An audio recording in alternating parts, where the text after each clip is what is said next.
Bonjour à tous, bonjour à toutes, et si vous prenez l'écoute de TF1 en ce moment, eh bien bienvenue à Interlagos au Brésil pour ce Grand Prix qui donne le coup d'envoi de la saison 1994.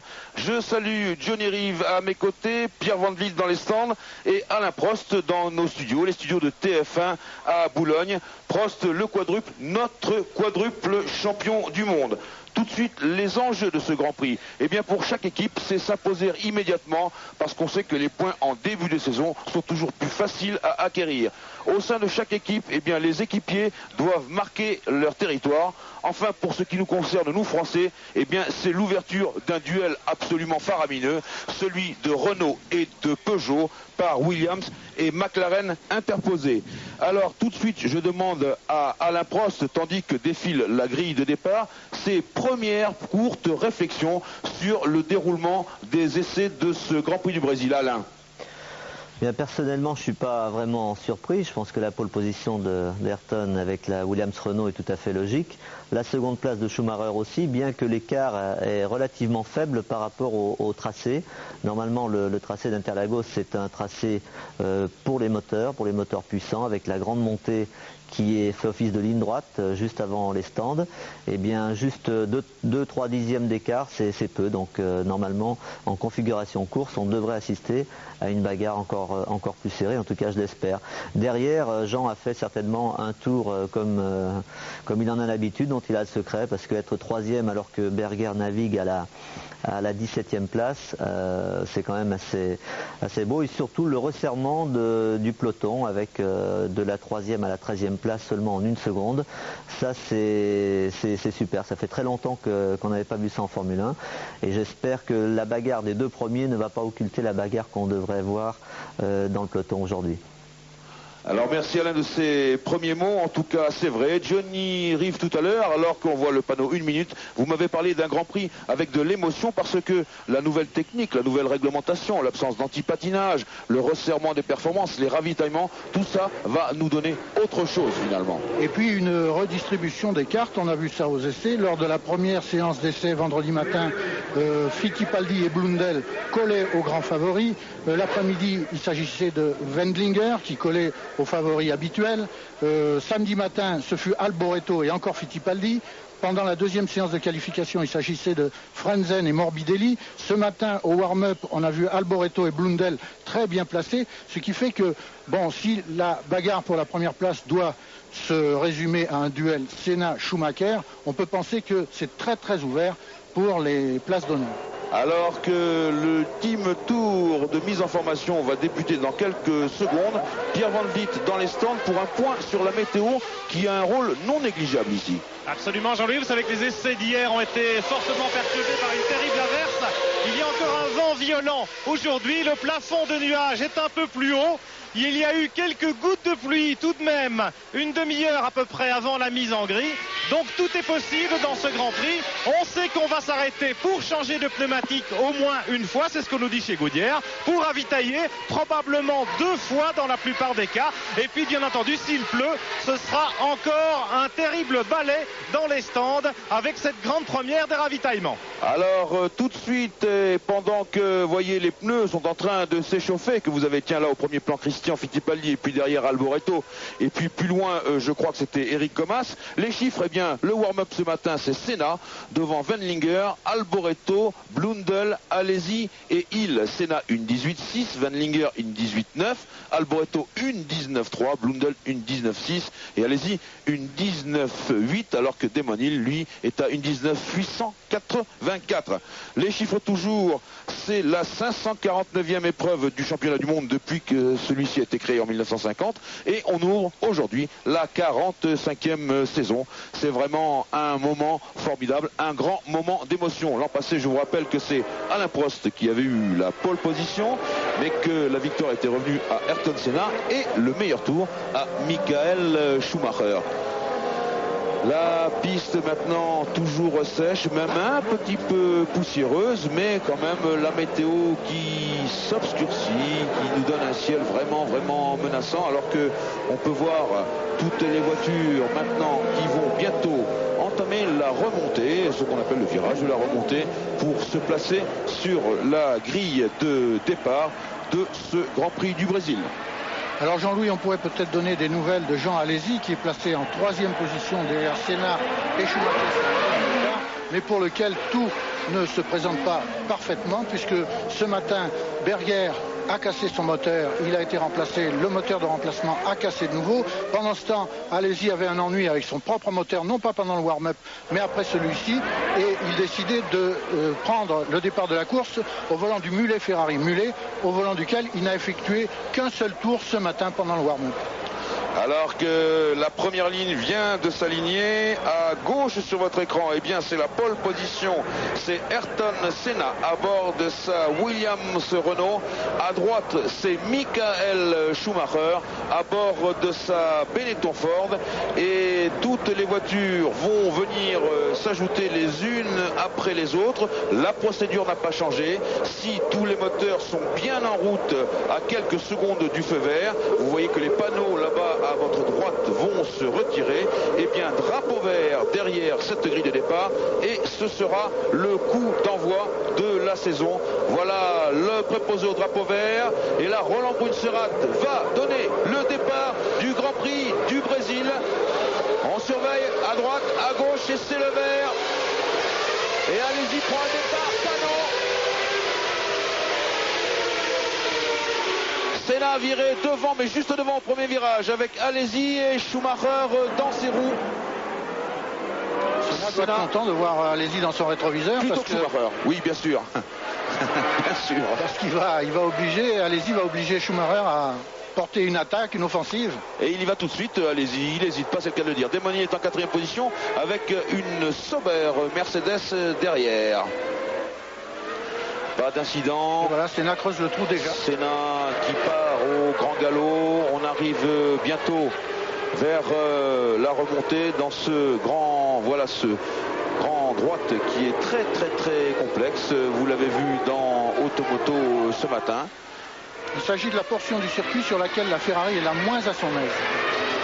La tenue de route, le mec de canard, c'est là où se passent tous les petits incidents, et on va bientôt boucler ce premier tour du Grand Prix du Brésil avec Schumacher qui attaque Jean Alesi. Oui, très beau freinage, mais ça Jean ne pouvait pas espérer, mais il repasse. Il est rentré trop vite dans le virage.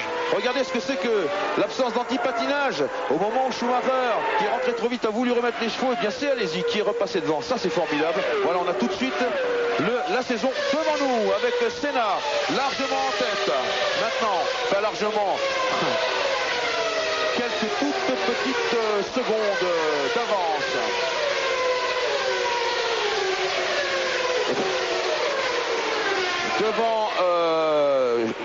Devant Alesi, alors que notre computer indique Berger. Je vous le dis tout de suite, mais c'est pas bien. 3e Schumacher, 4e Demoni, 5e Frenzen, 6e Hakkinen, 7e Benninger. Une explication, Jean-Louis. La voiture d'Alesi, et c'est la balise d'Alesi qui donne au chronométrage l'explication suivante. Alors Alesi, lui, avait la voiture de Berger puisqu'il avait le droit au mulet qui était calé avec la balise de Berger. Ouais, c'est très compliqué tout ça, mais pour l'instant, ça nous donne un Senna, 2 Berger, 3 Schumacher, 4 Hill, 2 Alesi, pardon, 3 Schumacher, 4 Hill, 5 Frenzen, 6 Hakkinen. Berger n'est pas loin. 7e Benninger, 8e Verstappen, 9e Morbidelli, 10e Barrichello, 11e Katayama, alors que derrière Senna, Alesi et Schumacher sont toujours à coude, et Schumacher ne commettra pas une deuxième fois la même erreur.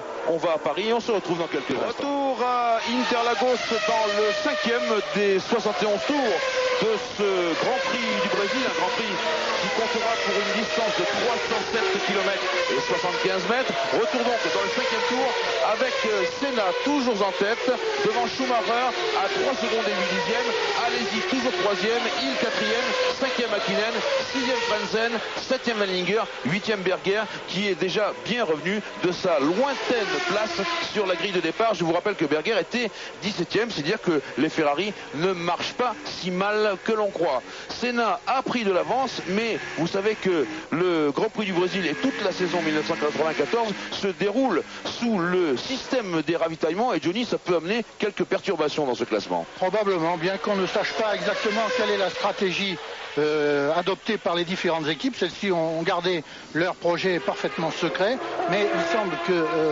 au minimum un ravitaillement, sans doute 2, et peut-être même pour certaines équipes 3, auront lieu pour chaque voiture, donc avec tous les risques que cela comporte. Non pas tellement d'incendie, car le système qui a été mis au point paraît parfaitement réglé. C'est un système qui a été étudié pour les hélicoptères il y a une dizaine d'années, qui fonctionne très très bien en aéronautique. Mais concernant la circulation, les embouteillages, les risques d'accrochage dans les stands, avec la présence d'une vingtaine de mécaniciens autour de chaque voiture, on peut craindre certains risques, certains incidents. Alors Senna, voyez, caracole en tête de ce Grand Prix. Je vous signale tout de même qu'il était à 4 secondes et 5 dixièmes, qu'il est passé à 3 secondes 8, et puis à nouveau à 4 secondes 2, c'est-à-dire qu'il contrôle, mais il ne s'échappe pas irrémédiablement. Ce qu'on doit contrôler derrière également, c'est que, alors que c'est Berger qui s'arrête, et je crois avec que... un moteur qui tourne sur 10 ou 11 cylindres, enfin pas 12, et il fume. Et il fume, donc dans cette position-là, c'est clair pas que... Pas question de ravitaillement pour Gerhard Berger, vous le voyez, moteur coupé, les mécaniciens poussent sa voiture dans le garage, c'est probablement l'abandon pour l'Autrichien. Oui, très probablement, quand il se gare comme ça en perpendiculaire par rapport au stand, c'est bien le signe qu'il ne va ni ravitailler, ni changer de pneus. En tout cas, en 4e position, il y a Damon Hill, et vous allez voir que derrière Damon Hill, eh bien, il y a plusieurs voitures qui klaxonnent, Frentzen, Wendlinger, Verstappen, Barrichello, Morbidelli, tout cela bien groupé, et c'est bien ce que prévoyait Alain Prost tout à l'heure, c'est-à-dire que derrière l'échappée éventuelle de Senna et de Schumacher, et puis la performance personnelle d'Alesi, et puis bien sûr celle de sa Ferrari pour l'instant, et bien derrière tout le monde, tous les écarts sont bien resserrés. Vous avez Senna à l'image, et pendant que Sa Majesté se promène seul sur les circuits d'Interlagos, nous on va jouer au jeu top position, alors que nous avons Morbidelli et son Arrows à moteur Ford qui est arrêté en panne bien de transmission. Eh bien écoutez, pour l'instant top position.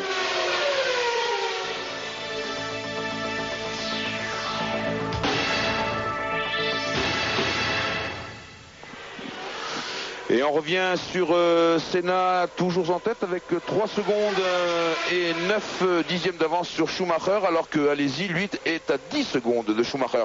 Alain, c'est un déroulement, un début de Grand Prix que vous aviez à peu près prévu comme cela. Une réaction ? Oui, ça se déroule à peu près comme on pouvait le penser. Schumacher a l'air vraiment d'attaquer au maximum. On l'a vu à un moment limite sur un freinage. De toute façon, c'est l'attaque à outrance pour tout le monde, même si on ne sait pas exactement si les Williams ou Benetton ou Ferrari vont adopter un ravitaillement ou 2 ou même 3. Et on parle même de 4 pour certaines équipes. Peut-être apparemment que Hakkinen et la McLaren vont adopter pour plus d'arrêt que les autres, parce que sa voiture me semble très performante. Il est juste derrière Damon Hill avec l'autre Williams, et ça c'est quand même pour moi une surprise. Par contre, 3 secondes et demie, 4 secondes d'écart entre Schumacher et Senna, rien n'est joué bien entendu. Apparemment, il a même l'air de revenir un peu.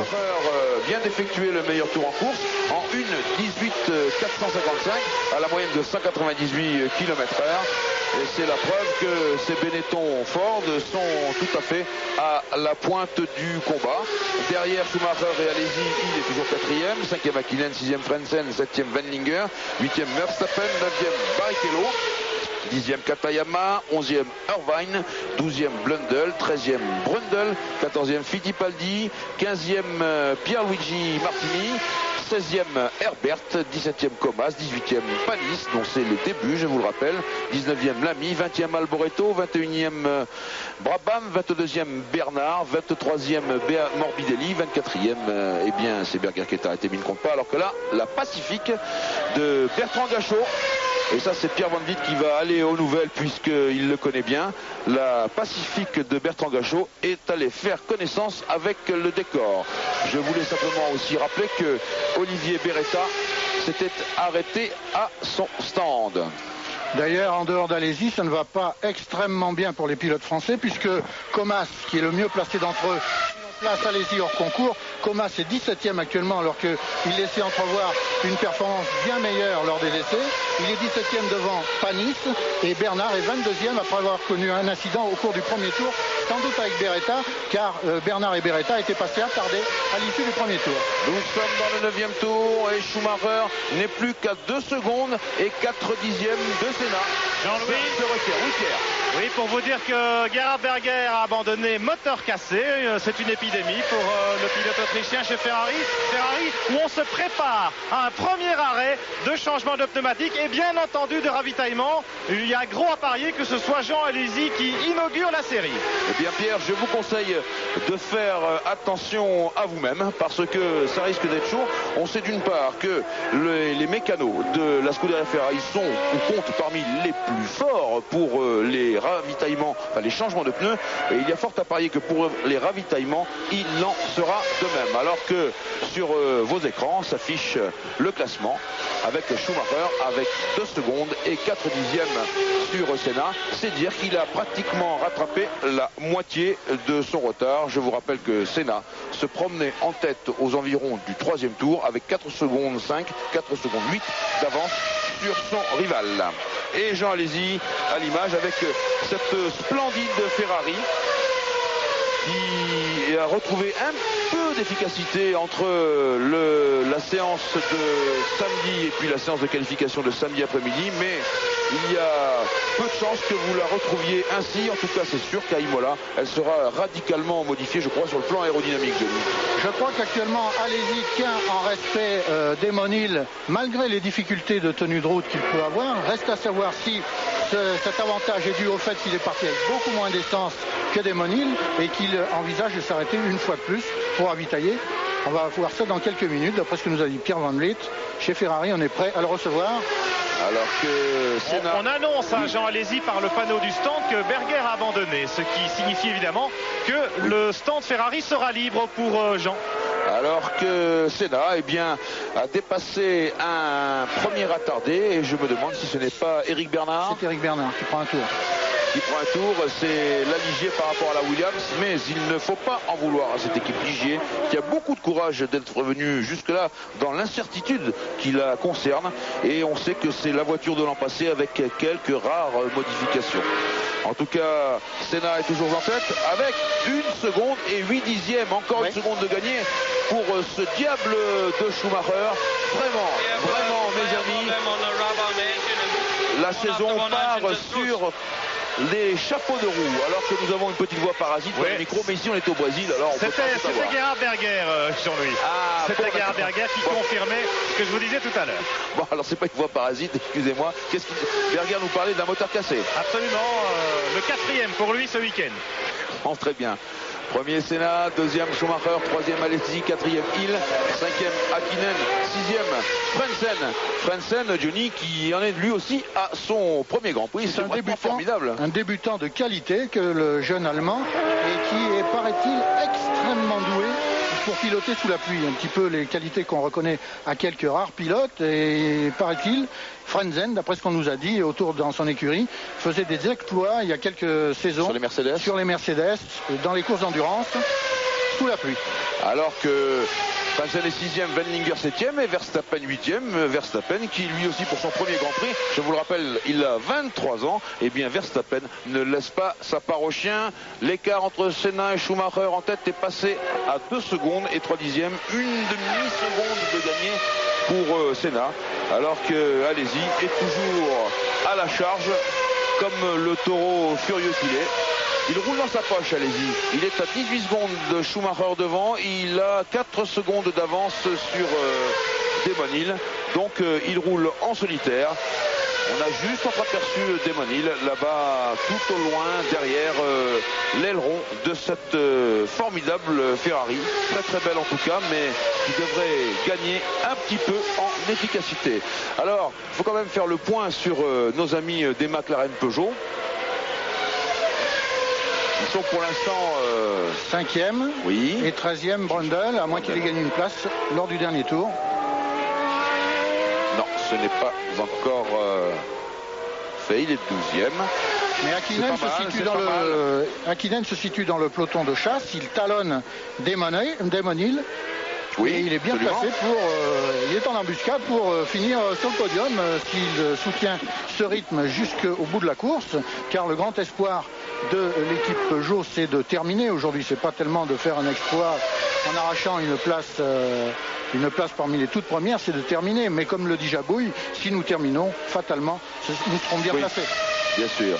En tout cas, on le souhaite parce que l'équipe Peugeot a amené 4 de ses derniers moteurs, les fameux A6, et que ça fait peu naturellement et qu'on a monté ces moteurs pour la course, les deux autres ayant donné quelques soucis d'accélérateur. Johnny, un point sur place. Et alors, pour en revenir à Brundle, eh bien Brundle vient de gagner une place au détriment de son vieux compère Blundell.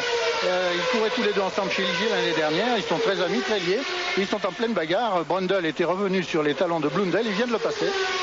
Alors que là, il y a le duel fratricide entre Hans-Harald Frentzen avec le numéro 30 et derrière lui à un quart de dixième de seconde Van Linger, le chef de file de l'écurie des Sauber Mercedes. Les Sauber Mercedes qui sont donc 6e et 7e. Alors vous parliez de Brundle et de Blundell. Blundell, il est en 13e position et ça fait longtemps qu'on n'avait pas vu les McLaren, les Tyrrell si bien placés. Et il y en a une qui est encore mieux placée, le japonais Katayama qui provoque une certaine surprise. Il est 10e.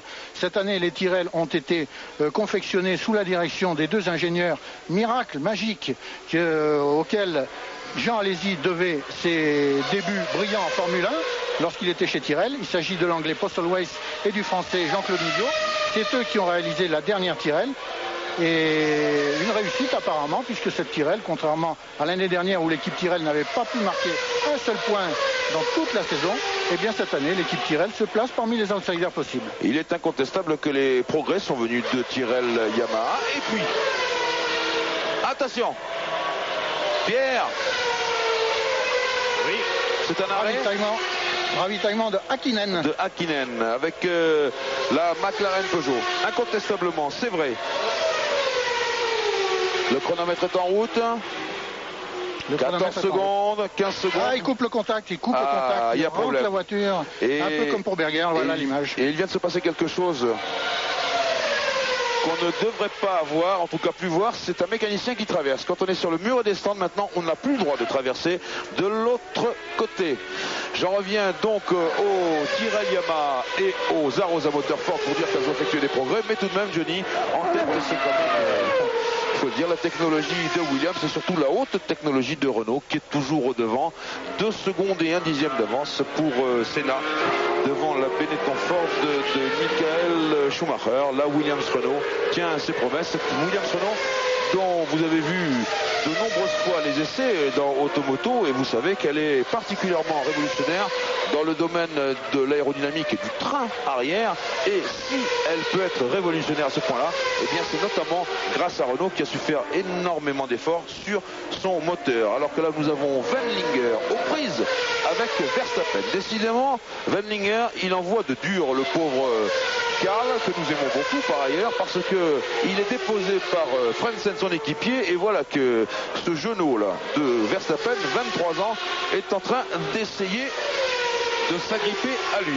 Ça nous donne un duel très intéressant, et ceci pour la 6e place. Et si Verstappen rentre dans les points, ce qui est le pari de Flavio Briatore, le patron de l'écurie Benetton Ford, eh bien ce sera quand même une très très jolie performance. Alors belle tenue d'ensemble des Sauber, puisque les Sauber, après l'abandon de Hakkinen et de la McLaren Peugeot, occupent les 5e et 6e places, si bien que dans un classement somme toute classique, puisque les Williams et les Benetton emmènent la course, que Ferrari est bien placé. Je suis avec Mika Hakkinen. Oui, Mika Hakkinen qui vient d'abandonner. Mika, what happened? In high-speed corners I got problem with the engine, it just didn't go anymore, it stopped. Big misfire, I would say. Now we're just trying to count up. Okay, you had a very impressive debut with Damon Hill. Ok, bon, très déçu Mika Hakkinen, avec un problème de moteur, vous l'avez entendu. Oui, un court-circuit. Voilà, un problème de... ça ratatouillait un peu, et puis dans un grand virage, tout s'est arrêté. Alors que je crois que c'est Olivier Panis qui n'avait pas vu Ayrton Senna dans ce fameux petit virage qui a beaucoup coûté à Senna. Alors que Brundle est au stand et on va le voir. Et top Et il s'agit là d'un véritable ravitaillement, cette fois pour la McLaren Peugeot de Martin Brundle, ce qui confirmerait que la tactique chez McLaren est de multiplier les ravitaillements. C'est parti pour Brundle sans problème. Eh bien mes amis, voilà le premier ravitaillement historique. 10 secondes 3 pour la McLaren Peugeot de Brundle et attention à la sortie. En tout cas, on peut féliciter Brundle d'avoir bien relancé sa machine. Il dispose d'un embrayage commandé à la main, sous le volant, un petit peu comme un embrayage de moto. On débraye, on embraye avec la main gauche. Et là, malgré tout, quand on est dans le feu de l'action, dans la tension de la course, c'était peut-être pas évident. Ce matin, il a effectué un essai de ravitaillement, il a calé. Là, cet après-midi en course, il est parti très très correctement, sans perdre de temps, sans brutaliser sa machine. Alors que chez Ferrari, on se prépare. Mon cher Johnny, la main gauche ou la main droite. Il y a 2 pédales d'embrayage sous le volant. Senna toujours en tête et Schumacher n'est plus loin alors qu'il y a là-bas une Sauber qui est arrêtée. Ça c'est malgré tout aussi la caractéristique de ce Grand Prix du Brésil, c'est-à-dire que c'est le début de la saison et que bon, il faut acquérir cette fiabilité, ce degré de fiabilité qui permet de terminer les courses. Je vous rappelle le dicton de Monsieur Ferrari, pour arriver premier, il faut premièrement arriver. Et apparemment, au plan fiabilité, ce sont les équipes les plus tendres qui ont déjà reçu, puisqu'on a vu un abandon d'une Arose, des abandons d'une Pacifique, d'une Larousse. Ce sont les écuries les plus tendres, les plus jeunes, les moins expérimentées, qui paient les pots cassés. Alors, je voudrais demander à Alain Prost à Paris si cet écart entre Senna et Schumacher, qui est revenu à 1 seconde et 3 dixièmes seulement, est lourd de signification, Alain. C'est maintenant 1 seconde seulement. Alain. Non, j'ai l'impression que Ayrton a été un petit peu gêné à un endroit, mais de toute façon, je crois que Schumacher est un tout petit peu plus vite. C'est peu perceptible, mais il a l'air en tout cas un peu plus à l'aise au niveau du châssis. Et sur l'ensemble de la course, ça peut peut-être faire la différence parce que à partir de maintenant, il va y avoir 2 problèmes. Un problème de tactique de course, c'est-à-dire de ravitaillement, combien de fois ils vont s'arrêter l'un et l'autre. Et puis après, il y aura peut-être un problème physique aussi parce que c'est un circuit, on n'a pas beaucoup parlé, mais très très difficile. C'est le premier circuit de la saison et en plus, il tourne le plus souvent à gauche. Là où les pilotes sont moins entraînés, c'est-à-dire au niveau de la nuque notamment, des contraintes physiques assez importantes. Et donc Schumacher, on sait, est très très physique, très très bien entraîné. À mon avis, un petit peu mieux que Ayrton. Et surtout, sa voiture, si elle est un peu mieux en châssis et un peu plus facile à conduire donc, eh bien sur l'ensemble de la course et notamment de la fin, ça peut faire la différence. Je peux vous dire, Alain, que tous les pilotes se sont attachés le casque du côté gauche, même à Ayrton Senna. Wendlinger a ravitaillé. Pardon Alain de vous avoir coupé la parole. En tout cas, vous avez toujours votre œil d'aigle et ça se voit et ça s'entend.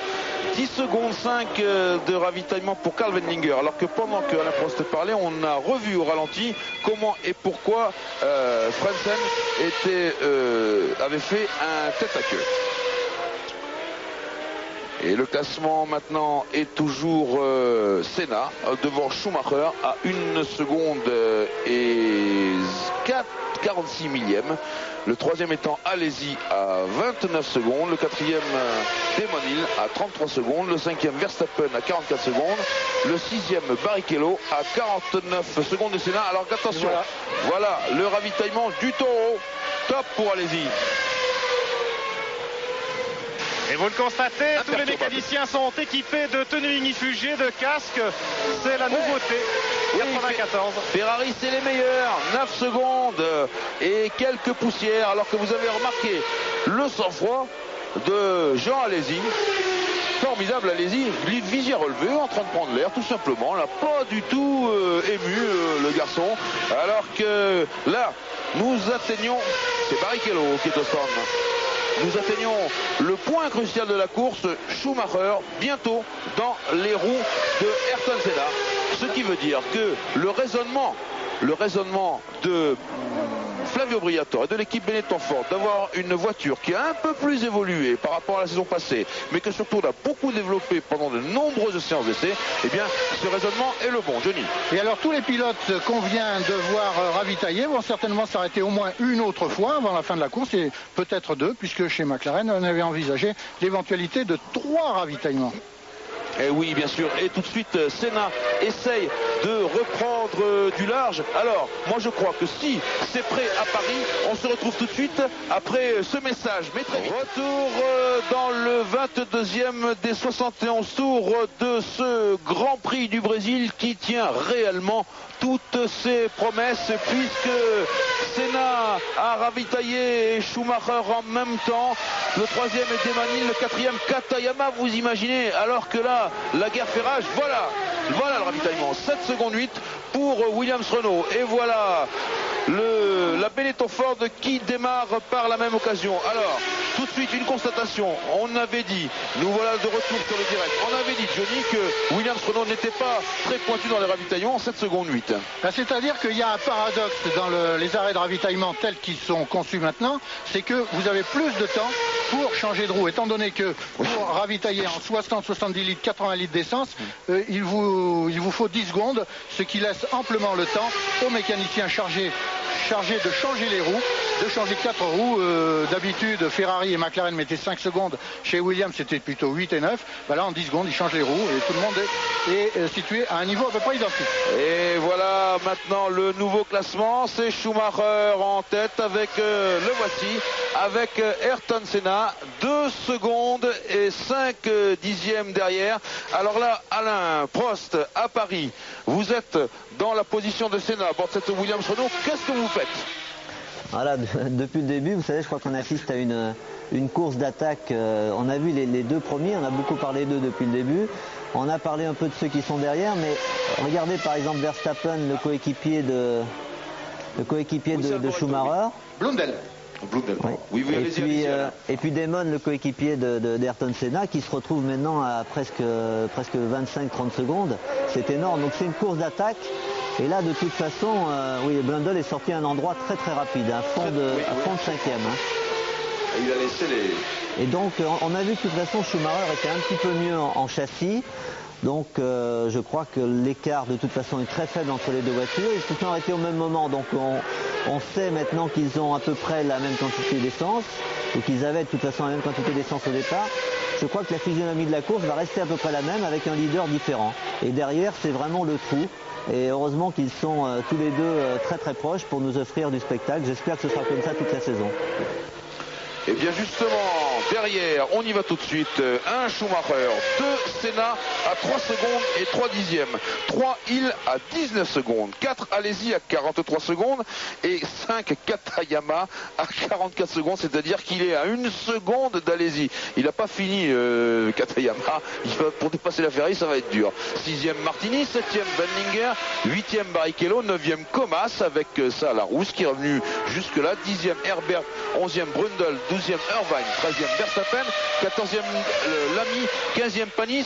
Je crois, Pierre Van Vliet, que vous étiez dans les stands avec Gachot alors qu'on a vu Senna allumer ses roues. Ça va plus du tout. Il a manqué la corde. Et il y a des éclats partout de la tirelle de Blundell. Mais quand tout le monde aura découvert la piste, quand tout le monde aura découvert cela, ça rentrera dans l'ordre. Pierre, si vous êtes dans les stands avec Bertrand Gachot, très vite. Oui, avec Bertrand Gachot, il y a eu pas mal de petits problèmes à l'arrière du peloton. Bertrand, à tête à queue de Ligier, puis Beretta qui vous a emmené dehors. Oui, il m'a récolté au passage. Il est parti en tête à queue. Moi, j'étais vraiment parti pour une course sage. Et c'est la malchance. J'étais un peu surpris de la manœuvre de Beretta parce qu'il a freiné, il a paniqué, si vous voulez, quand il a vu la Ligier partir en tête à queue. Et évidemment, c'était la catastrophe derrière. Voilà, merci Bertrand. Pas mal de petits problèmes, vous l'entendez, pour le pilote français dans la queue du peloton de ce Grand Prix en début de course. Gachot, vous aviez 32 Grands Prix, cher ami, et Beretta n'en a qu'un à son actif pour l'instant. Alain Prost à Paris. Oui, on a vu Senna qui a un petit peu de problème en ce moment pour suivre Schumacher. En réalité, le test, c'est Damon Hill qui, pour la première fois depuis très très longtemps, n'est pas vraiment en compétition pour la première place.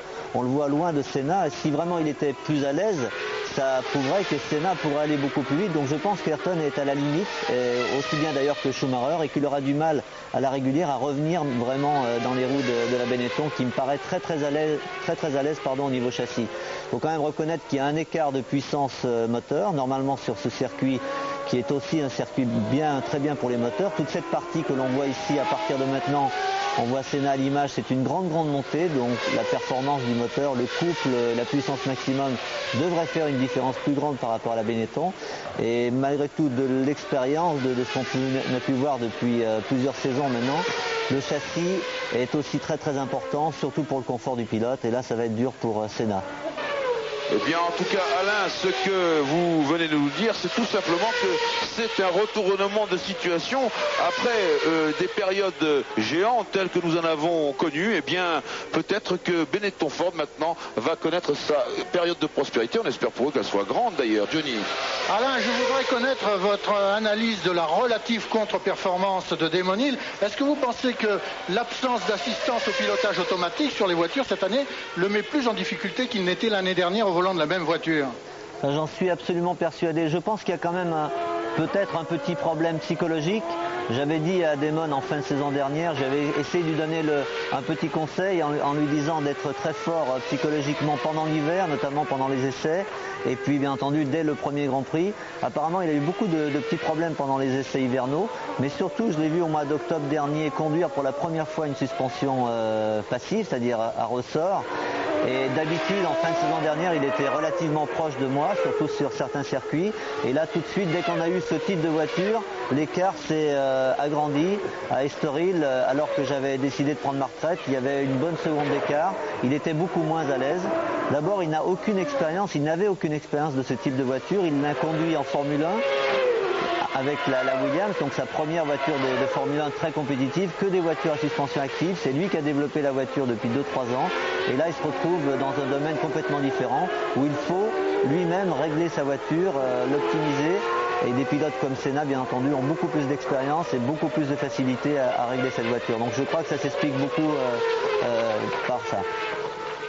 Donc Alain, on peut en conclure que les décisions de la fédération de supprimer les assistances au pilotage vont dans le bon sens. Le pilotage devient plus difficile, les grands prix sont plus sélectifs. Exactement, le pilotage, mais aussi le réglage des voitures. Car avant, c'était un peu une discussion entre techniciens et pilotes. Mais très souvent, le technicien, surtout l'électronicien, celui qui avait conçu et adapté la suspension active à la voiture, était capable pratiquement de régler la voiture. Alors qu'aujourd'hui, c'est le pilote qui doit mettre au point sa voiture.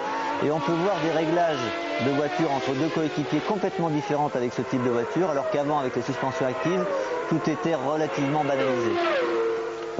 Eh bien, retour à la course dans le 27e tour, alors que Schumacher est toujours en tête. Et pour confirmer ce que dit Alain, eh bien Senna est à 4 secondes et 9 dixièmes, c'est-à-dire près de 5 secondes entre la Benetton Ford de tête que vous avez à l'image et puis la Williams-Renault. Le troisième étant Damon Hill à 30 secondes de Schumacher. Le quatrième est Jean Alesi à 55 secondes.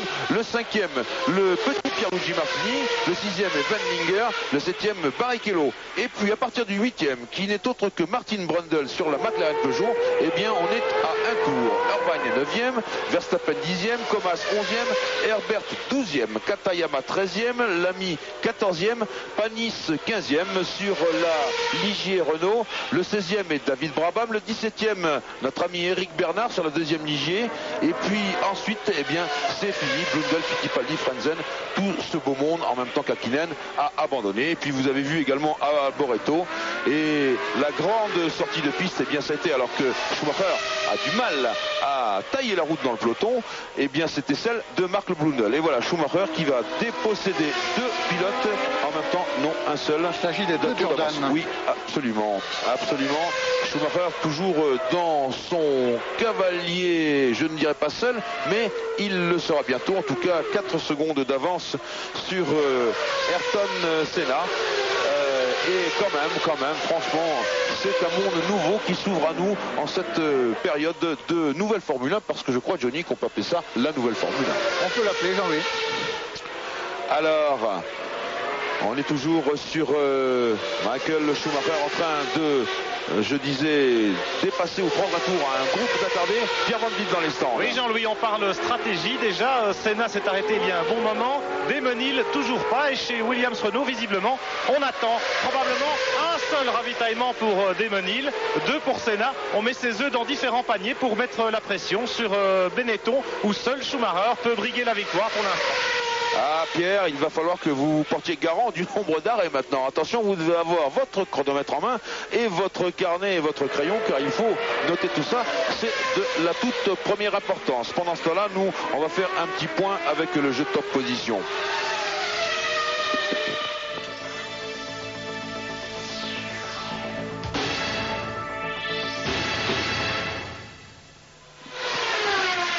Retour sur Schumacher, bien sûr, toujours en tête. Alors, quand même, Johnny, il y a une bagarre extraordinaire qui s'amorce entre ces deux écoles. Hein. Je le répète, l'une c'est celle de la nouveauté avec le V10 Renault, dont on sait que c'est le meilleur moteur du monde. Et puis, cette école du développement, si je puis dire, de la Benetton, qui est une large évolution de la voiture de la saison passée, mais je le disais, très bien rodée, puisqu'ils ont été les premiers à la mettre sur les roues, cette Benetton B194, et qui a effectué de nombreux essais. Et qui dispose également d'un tout nouveau moteur Ford, oui. Car s'il s'agit toujours d'un V8, il s'agit d'un V8 d'une architecture différente du précédent HB7 dont disposent les écuries privées comme Footwork, comme Larousse et comme Minardi. Là, Schumacher et Verstappen chez Benetton disposent d'un tout nouveau moteur qui a gagné 1000 tours en régime maximum par rapport au précédent et qui apparemment, bon, et évidemment il est derrière le Renault qui est le plus puissant de tous, mais il est en progrès très net sur le HB de l'année dernière. Alors justement, pour marquer ces changements, eh bien, sur la Williams Renault qui évolue devant vous, tout d'un coup, alors que cette voiture, depuis qu'elle a été sortie, elle est sortie avec des amortisseurs Öhlins, qui sont de marque suédoise, et puis ici pour San Paolo, on a choisi des amortisseurs Penske. Penske a refait tout le système de suspension de cette voiture. Devinez ce qu'on a fait pendant cela chez Benetton. Eh bien, chez Benetton, on a des amortisseurs à gaz, avec une réserve de gaz, c'est pareil, c'est simple, le gaz, au lieu d'être dans le corps de l'amortisseur, est à côté. Eh bien, pour peaufiner la suspension, on a 7 réserves de gaz différentes, d'une contenance différente. C'est vous dire le souci du détail dans l'amortissement de cette voiture, mais ça on ne peut le faire qu'avec des voitures et des châssis extrêmement connus, d'où le raisonnement de Benetton de mettre sur place, sur route, des voitures très développées. Et on ne peut le faire qu'avec une équipe technique extrêmement pointue, ce qui est le cas des écuries Williams, Benetton, Ferrari et McLaren. On est dans le 31e tour de course, il en reste 40. Je vous rappelle que ce Grand Prix du Brésil compte 71 tours, ce qui fait une distance totale de 307 km et 75 mètres. Et dans ce 31e tour, eh bien, Schumacher est à 5 secondes et 1 dixième d'avance sur Senna, alors que pour l'instant, Hill et Alesi sont loin derrière. Hill est à 37 secondes et Alesi, lui, pour rattraper Damon Hill, eh bien, devrait couvrir la bagatelle de 22 secondes. Justement, Damon Hill, le voilà. Alain Prost tout à l'heure a fait une réflexion vraiment percutante à propos de Damon. Il avait livré 2 grands prix, je crois, sur une voiture normale à suspension classique, une vieille Brabham Judd, avant de découvrir vraiment et de prendre son essor sur les voitures à suspension active. Eh bien, cela se mesure aujourd'hui. Alain, je ne peux pas m'empêcher de vous demander si vous n'éprouvez pas tout de même un petit regret de voir tout cela. Vous qui étiez avant le spécialiste des suspensions actives, le grand spécialiste de la mise au point des voitures à suspension passive. Oui, c'est sûr que c'est une catégorie de voitures que je préfère. Tout le réglage, la mise au point, vraiment d'une manière très très méticuleuse, c'était un peu plus pour moi. C'est vrai, une suspension active, comme je vous l'ai dit tout à l'heure, se réglait plus avec les techniciens. Mais vous savez, je suis un passionné de course automobile, passionné de Formule 1 et je suis très bien dans ma position aujourd'hui. Et ça me fait très plaisir. Et l'on revient sur Michael Schumacher, Johnny. Qui a l'air de contrôler la course parfaitement, puisque au moment des dépassements d'un groupe d'attardés, il avait perdu un petit peu de terrain sur Senna qui était revenu à 2 secondes et demie de la Benetton. Et puis petit à petit, Schumacher recrée l'écart. Il est passé à 5 secondes et demie maintenant, 5 secondes 6 exactement. Apparemment, il maîtrise bien les efforts de Senna.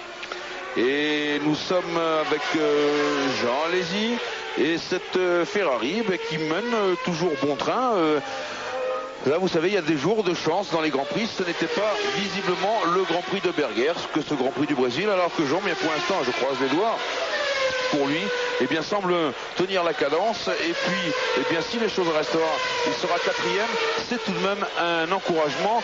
Et on sait, c'est Jean Todt qui nous l'a confié, que chez Ferrari, on travaille 15, 18, voire 20 heures par jour sur des journées qui n'ont que 24 heures. Vous voyez que l'arrivée de Jean Todt chez Ferrari, eh bien, ça a mis ce coup de pouce nécessaire, cette réorientation complète de l'exploitation, de la conception et de la fabrication de la grandissime Scuderia Ferrari, qui a un compte à régler avec l'écurie McLaren. Vous savez que en gagnant à Adélaïde l'an passé en Australie, eh bien, McLaren a gagné sa 104e victoire, et jusque-là, eh bien, c'était Ferrari qui en avait 103, qui était en tête de ce record tout à fait officieux, dois-je le préciser.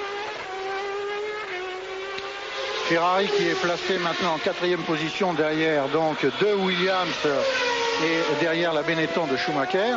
Mais peut-être que pour les grands supporters de Ferrari, c'est peut-être un petit peu insuffisant cette position-là. Jean Alesi compte 1 minute et 7 secondes de retard sur l'Allemand, sur Schumacher. Jean Todt nous disait tout à l'heure avant le départ de la course que des progrès sont prévus, des transformations de la voiture sont prévues, des améliorations d'ordre aérodynamique sont prévues, et que pas à pas, il espère que déjà à Imola, dans un mois, c'est-à-dire pour le 3e rendez-vous de la saison, il espère que les Ferrari commenceront à devenir plus compétitifs.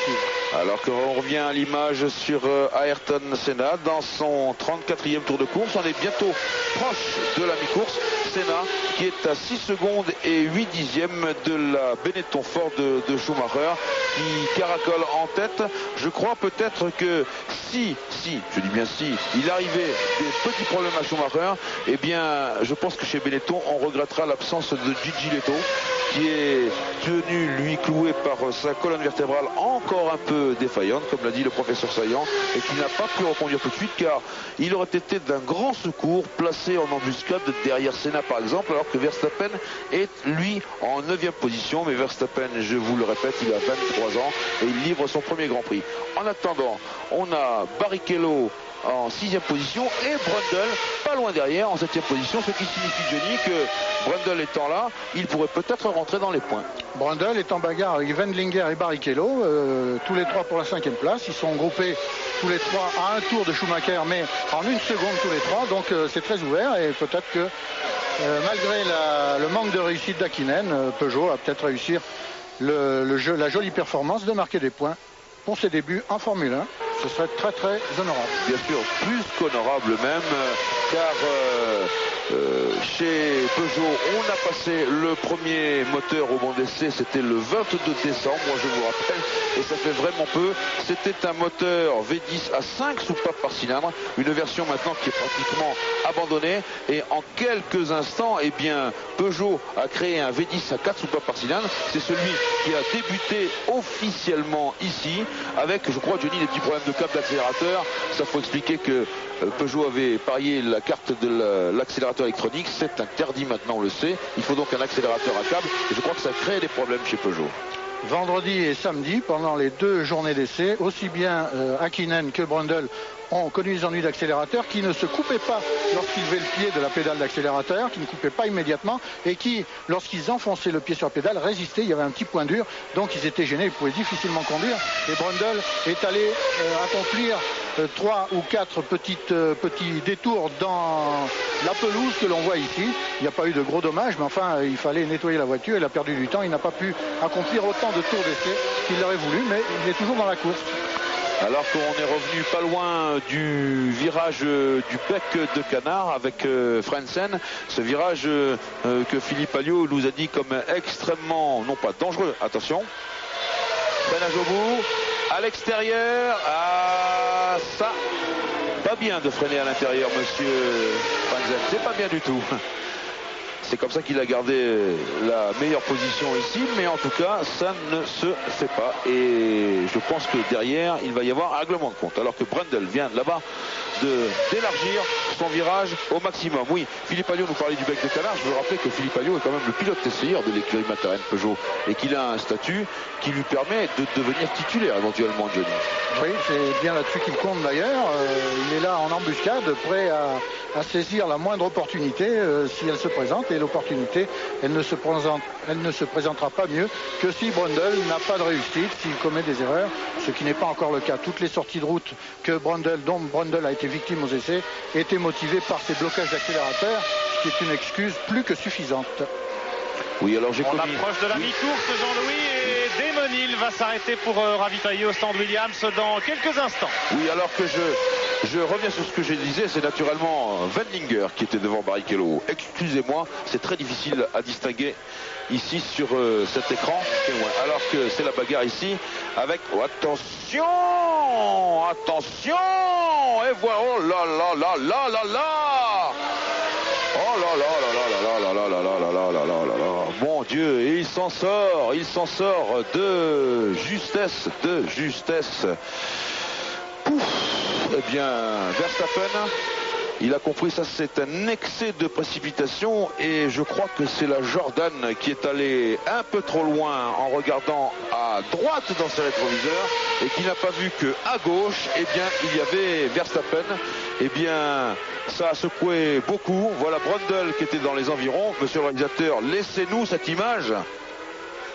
Plutôt que revoir Schumacher en tête, on sait, on va le voir souvent. Alors que là, voilà, ce carton général. Attention, la voiture de sécurité est en route. Ah, ça, c'est un autre problème. Ici, le commissaire devrait montrer le panneau SC, c'est-à-dire Security Car, alors que l'on dégage tout de suite. C'est peut-être simplement une voiture de secours qui dégage la piste. Oui, mais enfin, quand même, c'est important à signaler. Mais pas la voiture du directeur de la course, apparemment. Il n'y a pas de neutralisation de la course jusque-là, Jean-Louis. En tout cas, oui, c'est vrai. En tout cas, je regarde, les drapeaux ne sont pas déployés. Les drapeaux annonçant la Security Car, la voiture de sécurité.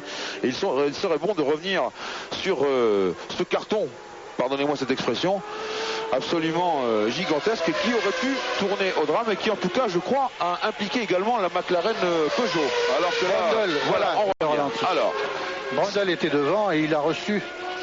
Il était bien devant. C'était le dépassement de Barrichello qui n'a pas regardé Verstappen de travers. C'est Irvine, oui, pardon. J'étais en train d'analyser cela. Verstappen, mon Dieu, et il a percuté. C'est Irvine qui déclenche tout. Verstappen, beau sang-froid, il relève sa visière alors qu'il est en train de se promener sur le sable. Extraordinaire. Eh bien, le cher Irvine, je crois, va la sentir passer parce que justement, dans les nouveaux règlements, on doit faire attention à sa conduite et il est probable que la fédération internationale va s'agiter autour du cas Irvine. Nous allons discuter et vous aussi, on se retrouve dans quelques instants. Tour à Interlagos dans le 41e des 71 tours de ce Grand Prix du Brésil avec un point sur le classement, 1 Schumacher, 2 Senna à 6 secondes et 5 dixièmes, 3 Hill à 1 minute de Schumacher, 4e Malaisie, 5e Wendlinger, 6e Barrichello à 1 tour. On en reste là pour aller retrouver Pierre Van Vliet dans les stands. Pierre, un petit point sur les ravitaillements. Oui, le dernier en date, celui de Damon Hill qui est à plus d'une minute maintenant puisqu'il vient de ravitailler chez Williams. On avait attendu un petit peu au cas où la safety car, la voiture de sécurité, aurait pris la piste évidemment. Damon Hill qui est maintenant sans doute à un tour de Schumacher avec un ravitaillement à mi-course. Évidemment, Senna et Schumacher vont certainement ravitailler une seconde fois. Alors que nous revoyons ici le ravitaillement de Damon Hill et que nous avons aussi à Paris le magnétoscope qui est calé. Là, c'est le direct. Le magnétoscope qui devrait se caler. Dominique Guimond, est-ce que vous pouvez nous redonner les images, voilà, de cet accident abominable. Bernard devant, Barrichello qui veut dépasser, Irvine, pardon. Verstappen, il ne le voit pas et Verstappen touche, prend appui sur Brundle, largement secoué. Et là, Irvine, qui n'a pas regardé sur son rétroviseur gauche, porte une lourde part de responsabilité. Johnny. Jean-Louis, j'ai l'impression qu'au moment où Verstappen vient heurter la McLaren, Brundle a subi un choc dans le casque. On a vu sa tête prendre un choc et j'espère qu'il n'est pas blessé. On a vu Eric Bernard, accompagné d'un de ses camarades, qui devait être Irvine d'ailleurs en combinaison rouge, remonter vers les stands. Ils sont absolument indemnes, mais j'ai peur que Brundle ait pris un coup sur la tête au moment où Verstappen escalade la McLaren. Eh bien, c'est la première chose qu'on a vue tout à l'heure pendant le direct, Johnny, c'est-à-dire que c'était un pilote est venu voir exactement vers Brundle qui était debout et qui secouait sa tête, c'est dire qu'il avait pris un grand choc. J'espère en tout cas que vous n'avez pas, vous êtes un oiseau de mauvais augure. J'espère que Brundle va bien. Alain Prost à Paris, grave accident, n'est-ce pas? Oui, ça tient encore du miracle, hein, ce type d'accident, car quand une Formule 1 commence à partir en tonneau, comme c'était le cas pour Verstappen, bien entendu on ne sait jamais ce qui peut se passer. C'est arrivé l'année dernière, c'est arrivé il y a 2 ans avec Ricardo Patrese aussi, et c'est toujours très très impressionnant. Je ne sais pas si on peut donner une responsabilité sur l'un ou l'autre pilote, peut-être Irvine n'a pas fait attention, mais j'ai l'impression que Irvine et Verstappen sont arrivés sur la Ligier très très vite, et que Irvine a été très surpris de la lenteur de la Ligier au bout de la ligne droite. Et il a donné un coup de volant pour déboîter. À ce moment-là, Verstappen a mis la roue sur l'herbe. Et vous savez, les Formule 1, c'est pas fait pour rouler sur l'herbe. Dans ce cas-là, c'est le tête à queue immédiat. C'est un peu faute à pas de chance, mais malgré tout, les 4 pilotes s'en tirent très très bien. Alors, on revient sur le classement. 1 Schumacher, 2 Senna, 3 Hill, 4 Alesi, 5 Wendlinger, 6 Barrichello, 7 Katayama, 8 Herbert, 9 Martini, 10 Comas, 11 Lamy, 12 Panis, 13 Brabham, 14 Brundle, 15 Irvine. Eh bien oui, qui n'est plus là, ce qui nous dit donc par conséquent que le Grand Prix du Brésil pour l'instant se borne à 13 voitures et c'est David Brabham qui ferme la marche. On peut souligner la présence de Comas et de Panis dans le classement. Il est plutôt en queue du classement. Comas est 10e à 2 tours et Panis 12e à 2 tours lui aussi. Tandis que pour Jean Alesi qui est 4e, il est séparé de la Williams-Renault de Damon Hill qui est 3e par 9 secondes. Donc on va voir comment l'écart évolue entre Damon Hill et Jean Alesi. Et ici Schumacher, toujours leader du Grand Prix du Brésil. Oui, eh bien, et il accroît son avance tout en contrôlant, comme le disait Prost tout à l'heure, 6 secondes et 31 millièmes. C'est dire que nous sommes dans le 44e tour de ce Grand Prix du Brésil et que si le nouveau moteur Ford, celui qui s'appelle le ZTEC R pour Racing, tient le coup, eh bien, n'est-ce pas, Schumacher pourra aller au bout d'une victoire. C'est le moment de faire sur cette image de Senna un jeu top position.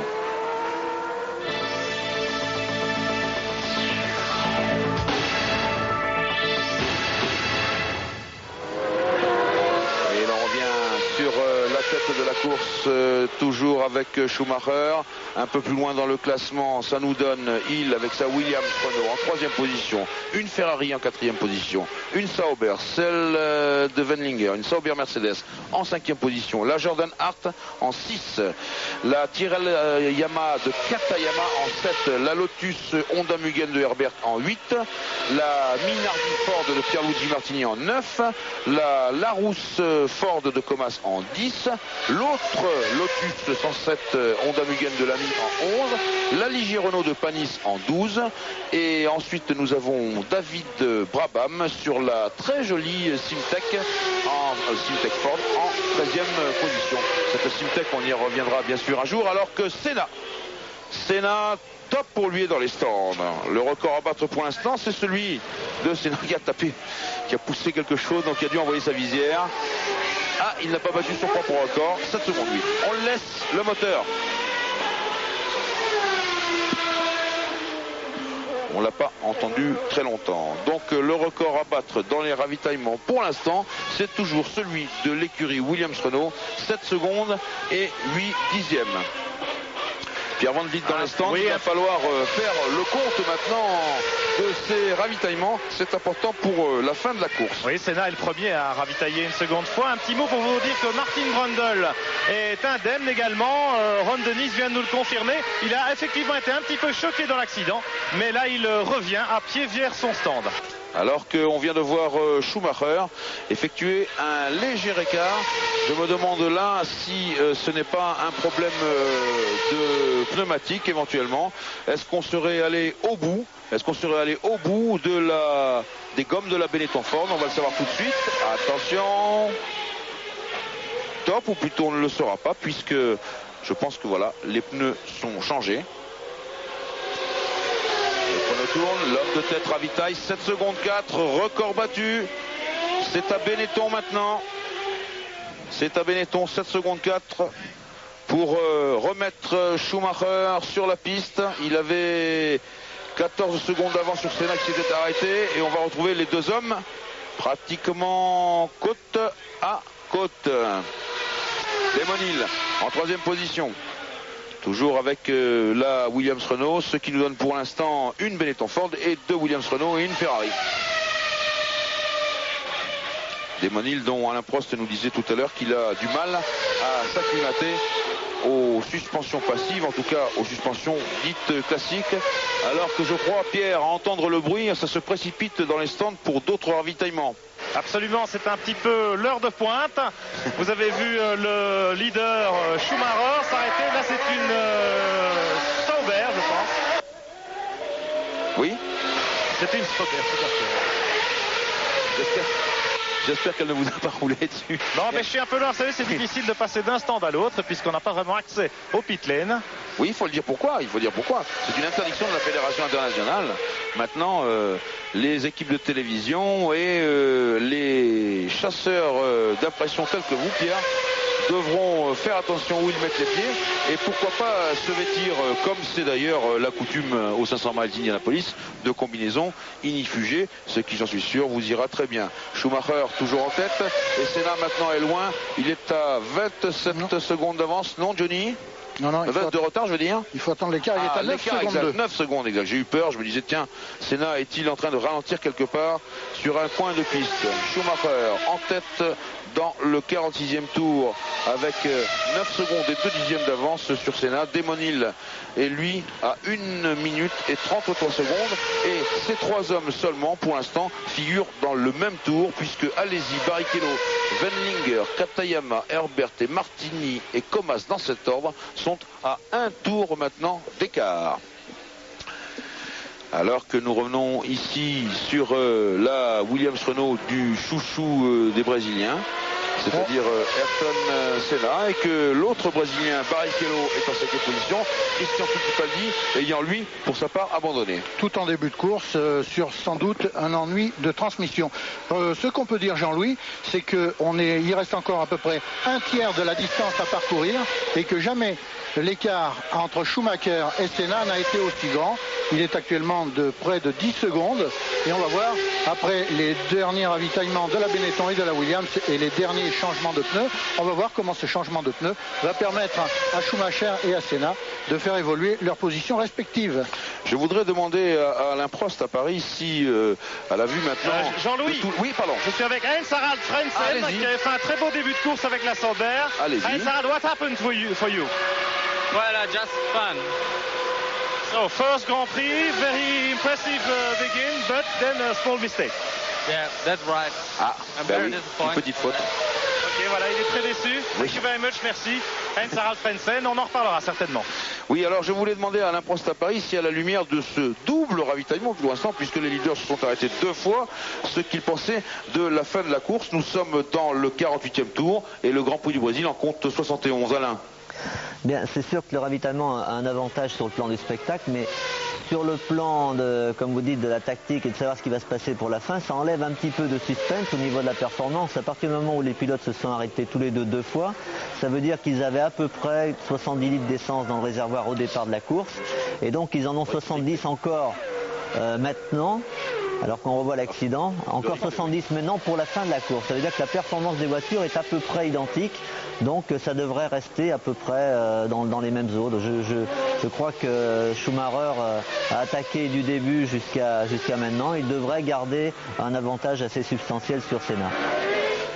Alors Pierre Vandeville, vous qui êtes dans les stands, vous avez la physionomie complète. On peut dire maintenant, tout de même, je croise les doigts, que les ravitaillements ne sont pas si catastrophiques, en tout cas si générateurs de catastrophes qu'on le prévoyait.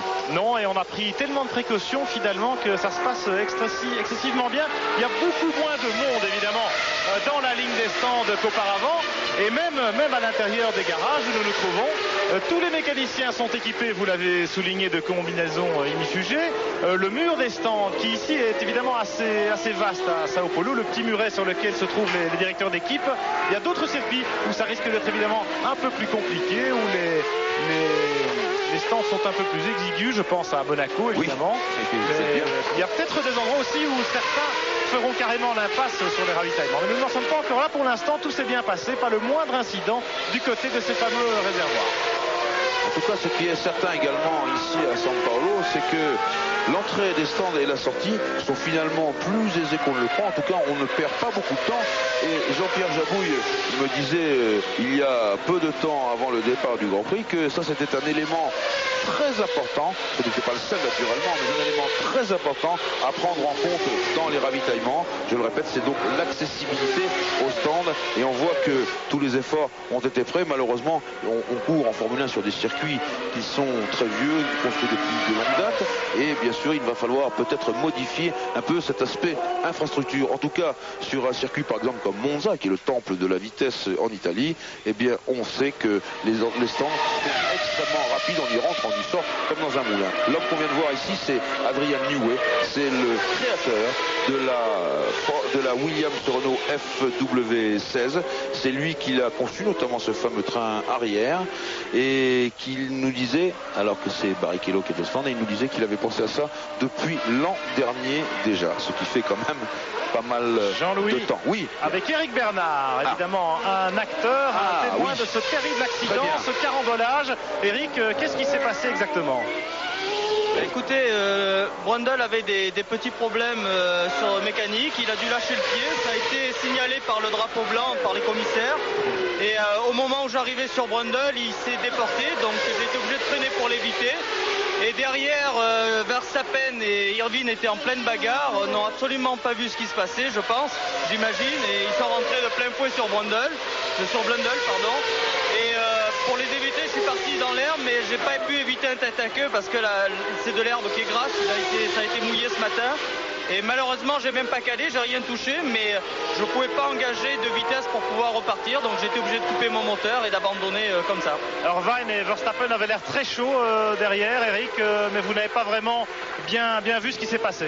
Non, moi j'ai pas vu parce que j'avais vu préalablement le drapeau blanc signalant que Blundell avait des problèmes, et je pense que Irvine et Verstappen étant en bagarre n'ont absolument pas vu et se sont montés dessus. Et incident, Eric, ce premier Grand Prix 94, ces ravitaillements, comment ça se passe, comment ça se gère en course? Écoutez, j'ai pas eu le loisir de faire de ravitaillement, non de gestion de course. Tout simplement, je pense qu'il n'y a pas vraiment de gestion parce que c'est très délicat, surtout aujourd'hui où la pluie menaçait à tout moment.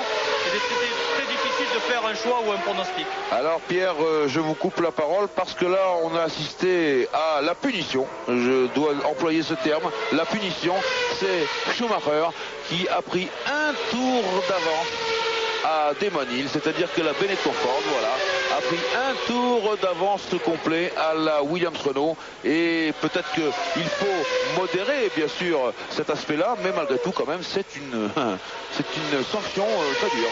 Et d'ailleurs je me demande si on n'a pas vu un petit échange d'amabilité entre les deux pilotes, parce que Damon Hill n'avait pas l'air de vraiment se jeter sur le bas-côté pour laisser le passage à l'adversaire de son coéquipier, et quand Schumacher s'est hissé à son niveau, eh bien je crois qu'il lui a donné un petit coup de volant pour lui faire comprendre qu'il n'avait pas été dupe. Bon, le bouchonnage n'a pas duré très longtemps, c'est peut-être 1 ou 2 dixièmes de perdu, mais bon, psychologiquement ça peut avoir une influence, ça peut énerver. C'est de bonne guerre, ça fait partie de la course. Je ne sais pas ce qu'en pense Alain. Oui, justement, je voulais demander à Alain, tout à l'heure vous nous avez parlé de l'inexpérience relative de Damon Hill avec les voitures à suspension passive, mais cela explique-t-il un écart d'un tour complet entre deux pilotes, bon certes jeunes, mais qui ont quand même de l'expérience, mais surtout deux voitures dont l'une que vous connaissez très bien? Non, je dirais presque que c'est historique, parce que depuis 3 ans, les Williams ont dominé le championnat. Et là, se faire prendre un tour, même par une Benetton superbement bien conduite, c'est quand même incroyable. J'arrive pas vraiment à comprendre. Je sais aussi, sans dévoiler de secret, que la Williams, même l'année dernière, était une voiture déjà très très inconfortable à conduire. Ce circuit, comme on vous l'a dit, est un peu compliqué, difficile physiquement, mais ça n'explique pas tout. Par contre, pour revenir à la différence entre suspension active et suspension passive, il y a quand même Au vu de cette course, on a dit que les valeurs étaient resserrées un petit peu. C'est vrai en essai, mais pour l'instant en course, c'est pas vrai, parce qu'une Williams à un tour derrière une Benetton, ça ne s'est jamais vu. On peut aussi expliquer l'écart de cette importance par le fait qu'avec les suspensions actives, vous savez qu'on peut régler beaucoup de choses dans la voiture. Quand votre voiture n'est pas vraiment très bien, qu'elle a un peu de sous-virage sur virage, vous pouvez baisser la voiture, enfin vous pouviez changer le comportement pratiquement du début à la fin de la course au gré de vos possibilités dans la voiture, d'ailleurs dans la ligne droite, c'est ce que l'on faisait le plus souvent. Alors bien entendu, avec ces suspensions aujourd'hui, rien n'est réglable de l'intérieur. Donc si vous partez avec une voiture pas très bien réglée, vous subissez ce handicap pendant toute la course. C'est ce qui peut aussi expliquer une partie de ces écarts entre les voitures, parce qu'il y a vraiment deux pilotes au-dessus de tous les autres en ce moment sur ce circuit d'Interlagos. Par contre, je trouve que les écarts sont quand même très importants. Plus d'une minute, 1 minute 30, c'est énorme. À la décharge de Démonil, on peut quand même rappeler qu'il a été privé de la première journée d'essai, un petit peu comme c'était arrivé à Alain Prost au Grand Prix de France l'année dernière. Et être privé d'une journée d'essai, c'est beaucoup, c'est lourd. On accuse beaucoup de retard sur la mise au point de sa voiture par rapport à ses adversaires. Et sans doute que Démonil paie partiellement ce gros incident de vendredi. Vous vous rappelez l'épisode, Johnny, mais ce jour-là, Alain Prost, lui, malgré ce retard dans les essais, avait remporté ce Grand Prix de Saint-Marin. On revient... Non, c'est le Grand Prix de France. C'est au Grand Prix de Saint-Marin où il y a eu un accrochage entre Alési et Prost. Et Alain a remporté son Grand Prix de Saint-Marin. Pardon, excusez-moi. C'était Alési et Prost le vendredi matin et Prost a remporté le Grand Prix de Saint-Marin. Je reviens sur la tête de la course. Schumacher devant Senna à 6 secondes et 2 dixièmes. Hill, Alési, Barrichello, Wendlinger, Katayama sont à un tour. Et donc Alain Prost intervenait sur cet écart. Je dirais ce rebondissement presque qui va peut-être devenir historique dans l'histoire de la Formule 1, à savoir que Benetton Ford ouvre peut-être une brèche maintenant dans le système tenu jusqu'à présent, verrouillé même devrais-je dire, par McLaren et par Williams. Et l'arrivée de 109, c'est toujours quelque chose de formidable, alors que là on voit le panoteur de Michael Schumacher, ce panoteur qui est en même temps le responsable logistique cuisine de l'écurie Benetton Ford. Vous voyez que chez Benetton on peut tout faire. En plus c'est une équipe qui attire beaucoup de sympathie, car on peut vraisemblablement l'affirmer, c'est la seule véritable équipe européenne en ce moment. Johnny. Je vois que l'écart se réduit très légèrement entre Schumacher et Senna. Il était de 6 secondes et demie, il n'est plus que 6 secondes après 3 tours. Bon, c'est peu, mais c'est quand même positif en ce qui concerne le Brésilien, qui doit jeter toutes ses forces dans la bataille. On connaît son orgueil devant son public. Il va tout mettre pour essayer de battre l'Allemand Schumacher, même si la Benetton se montre à hauteur, au niveau des formidables Williams-Renault. Et c'est sur ces profils d'image que l'on aperçoit la spécificité de la Williams-Renault. Vous voyez que derrière la prise d'air, tout cela descend très bas, de façon à dégager parfaitement l'aileron arrière. Et voilà, la Ferrari rescapée, la numéro 27, celle que nous aimons tous beaucoup naturellement. C'est celle de Jean Alési, qui est à un tour lui aussi en 4e position. Et il est loin de Démonil, il est à 35 secondes. Mais Jean nous l'a confié ce matin, il avait retrouvé un certain équilibre sur sa voiture. On sait que malheureusement celui-là c'est le mulet, mais il a dû apporter quand même les réglages qu'il avait déterminés. Et il nous a bien dit qu'il allait tout faire pour rallier l'arrivée, ce qui serait un encouragement. Nous l'avons déjà dit. En tout cas pour Ferrari, c'est un bien meilleur début de saison que l'année dernière où il avait fallu attendre de nombreuses courses pour voir les Ferrari placé dans les points. Bon là le Grand Prix n'est pas terminé, il n'est pas certain qu'il marque des points. Actuellement il est 4e, Jean Alési, il est loin de Démonil, il est à 35 secondes de la Williams-Renault placée en 3e position, mais une place de 4e pour Ferrari, ce serait déjà pas mal. Alors que Senna est revenu à 5 secondes de Michael Schumacher. Ça baisse tout doucement. Nous sommes dans le 56e tour de ce Grand Prix du Brésil qui en comporte 71. On va à Paris et on se retrouve après ça. Retour à Interlagos dans le 58e tour de ce Grand Prix du Brésil qui encore pour soi et Senna qui encore pour 71 et Senna après un tête à queue qui demande qu'on le pousse dans très mauvaise position. Je crois qu'il est placé juste avant la remontée des stands. C'est le rebondissement de ce Grand Prix du Brésil, le héros local. Voici pourquoi est parti en tête à queue Johnny, il y a une explication. Et j'ai l'impression que l'absence d'anti-patinage a un petit peu trahi Ayrton Senna. Dans le virage à gauche qui précède la ligne droite des stands, c'est un raidillon.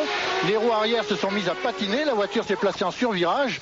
Senna n'a pas pu contrôler, n'a pas pu éviter un demi-tête à queue. Il s'est arrêté, moteur calé sur le bas-côté.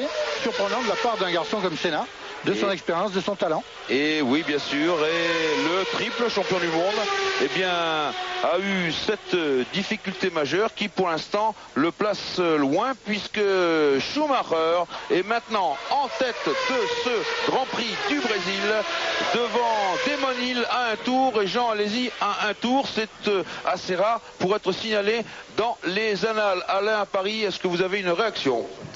Je suis tout à fait d'accord avec ce qu'a dit Johnny, il n'y a pas vraiment d'autres explications. En réalité, ce virage, comme je vous l'ai dit tout à l'heure, est le virage qui conditionne toute la montée, toute la grande ligne droite. Et c'est bien entendu dans ce virage-là, souvent que se font les meilleurs temps. On doit accélérer le plus tôt possible pour prendre le maximum de vitesse. Et je crois que c'est un tête à queue que Ayrton n'aurait jamais fait avec l'antipatinage. Mais là, on a vu qu'il essayait de remonter, de jeter toutes ses forces dans la bataille contre Schumacher. Et il avait repris à peu près une seconde et demie en 3 tours. Il était à l'attaque et il s'est fait un peu surprendre dès que les roues ont commencé à patiner. Après, comme c'est légèrement aussi en dévers et aussi un peu glissant à cette période de la course, eh bien il s'est fait surprendre. Ça peut arriver, mais c'est l'expérience de ces nouvelles voitures sans antipatinage. En tout cas, Alain, avec Schumacher maintenant qui dispose d'une avance substantielle sur Damon Hill, il y a de quoi contrôler parfaitement la course. Oui, c'est très rare de voir un pilote avec un tour d'avance sur le deuxième. Et là maintenant il n'a plus qu'à contrôler. On avait quand même un petit doute sur la fiabilité de la voiture. Il ne faut pas oublier qu'à la première course, c'est rare quand les voitures sont parfaites du début jusqu'à la fin. Un doute sur la fiabilité du moteur notamment, qui est quand même tout nouveau. Les écuries ont fait très peu d'essais pendant l'hiver, notamment au niveau fiabilité. Beaucoup de performances, mais peu de fiabilité. Ça va lui permettre de lever un peu le pied et d'assurer normalement une victoire pour lui, mais il faut encore attendre. En tout cas, nous avions prévu une météo assez mauvaise et pour l'instant, alors que les spectateurs de São Paulo, quittent en masse ce circuit puisque leur idole, lui, est en train de repartir avec la voiture de secours, la Rescue Car, c'est fini pour Ayrton Senna et c'est par conséquent fini pour un certain nombre de polistes qui assistent à ce Grand Prix, les polistes étant les habitants de São Paulo, d'où Ayrton Senna est originaire. Alors, pour vous donner un petit frisson dans le dos, je vais vous parler de ce moteur Ford V8, le Zetec R. Savez-vous, mon cher Johnny, qu'à Silverstone, il tourne à 13 000 tours de moyenne, c'est-à-dire ralentissement, accélération, régime maximal compris. Et à 13 000 tours de moyenne, le liquide de refroidissement passe dans le moteur à raison de 409 litres par minute. Savez-vous cela? Et qu'il faut 1 seconde et demie pour refroidir tout le moteur, c'est-à-dire que tout le circuit fasse le tour complet. Alors je pense que les téléspectateurs vont avoir peur pour ce moteur V8 parce que ce sont des chiffres qui sont effrayants. Et ça nous donne... Jean Alesi qui fait un appel. Et oui, ça nous donne Jean Alesi en 3e position pour l'instant, donc sur le podium. Et moi je serais à sa place, Alesi, c'est vrai que je mettrais ce qu'il faut. Il est allé loin. Je pense que sur le plan des pneus, le train avant est un peu fatigué. Je pense à cet écart, il a poussé un peu ses roues. Je serai à sa place, en tout cas, je ferai le maximum pour essayer de rejoindre Damon Hill, si toutefois c'est possible, et si toutefois ça ne met pas en cause ce podium Ferrari, qui serait vraiment formidable pour la Scuderia dirigée par Jean Todt.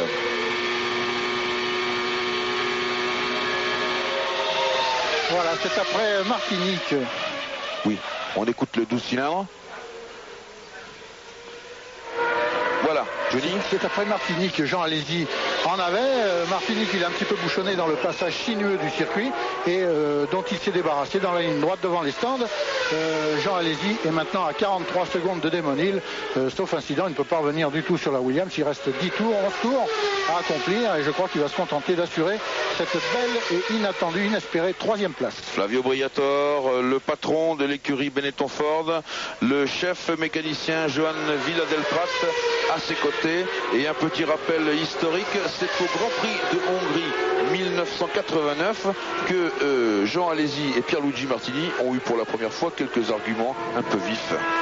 Jean-Louis, chez Williams Renault, évidemment, on fait grise mine, vous l'imaginez. Pas vraiment d'explication technique au tête à queue d'Ayrton Senna.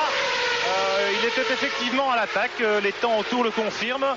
Rien de spécial sur le plan mécanique, mais comme vous l'avez dit, il s'est fait piéger dans ce virage, probablement en raison de son antipatinage, de la difficulté à contrôler la voiture avec des pneumatiques relativement usées aussi. En tout cas, Pierre, à l'orée de ce Grand Prix du Brésil qui donne le coup d'envoi de la saison 1994, nous avons parlé avec Johnny, avec Alain, avec vous, de cette émotion nouvelle sur les Grands Prix de Formule 1. Eh bien écoutez, elle se mesure quand même également dans ce classement actuel au 61e tour, à 10 tours de l'arrivée. 1 Schumacher, 2 Hill, 3 Alesi, 4 Barrichello, 5 Wendlinger, 6 Katayama. Qui aurait pu penser qu'une Tyrrell Yamaha rentre dans les points? 7e Herbert, 8 Martini, 9 Comas, 10 Lamy, 11 Panis et 12 le jeune David Brabham.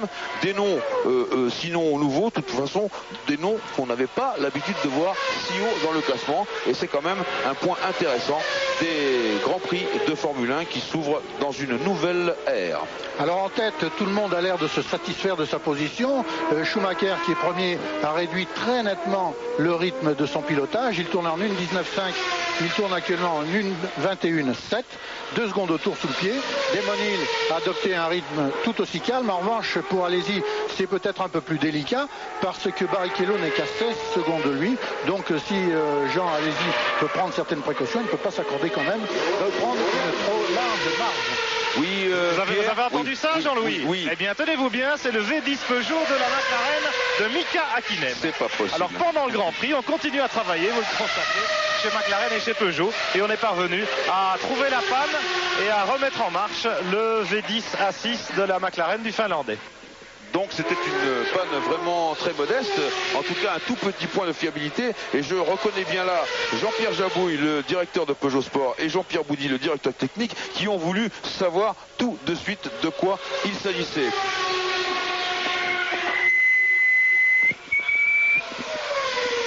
Barrichello se rapproche très légèrement de Jean Alesi. Je ne sais pas s'il va le menacer pour la conquête de la 3e place, mais là il est à 15 secondes, il était à 3 ou 4 secondes de plus il y a 2 tours, et Jean Alesi doit mesurer son avance sur le jeune Brésilien et faire avec.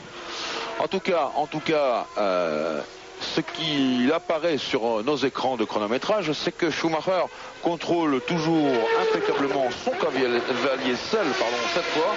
Il tourne en 1,21,6, 1,21,7, 1,21,5 régulièrement, alors que Damon Hill tourne lui en 1,22, et là, cette fois, 1,23,0, même s'il a été un petit peu gêné dans le trafic, c'est quand même beaucoup, c'est même énorme. Ils en ont sous le pied, Jean-Louis. Oui. Une des surprises de ce Grand Prix, c'est quand même de trouver Katayama, le japonais Katayama en 6e position. Si le classement se stabilise ainsi, Katayama va marquer un point au championnat du monde. Ce sera son premier point au championnat du monde. Et à 3 semaines de disputer une épreuve au Japon, ça va enflammer le public japonais qui trouvera là un nouveau héros. Et il faut noter, Johnny, que Tyrrell n'avait pas marqué le moindre point tout au long de la saison 93. Alors oui, ça remonte à vraiment très très loin, extrêmement loin même, puisque Tyrrell n'avait pas marqué. Vous savez à quoi remonte la dernière victoire de Tyrrell? Aux USA à Détroit en 1983. J'ai une mauvaise nouvelle pour Wendlinger qui vient de passer devant les stands dans un bruit de batteuse, la Sauber Mercedes. Je ne sais pas s'il a cassé un échappement ou bien s'il est une panne plus grave, mais j'ai l'impression que Wendlinger a de gros ennuis. J'ai été optimiste pour Jean Alesi.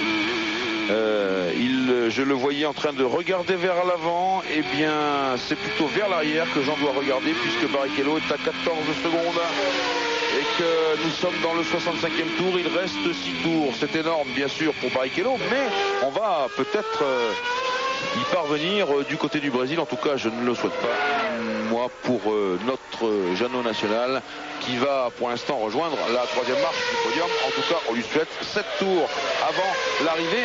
Et ce qui serait bien, c'est que pendant ces 7 tours, Dominique Guimond à Paris nous remontre un petit peu les 2 épisodes importants de ce Grand Prix du Brésil.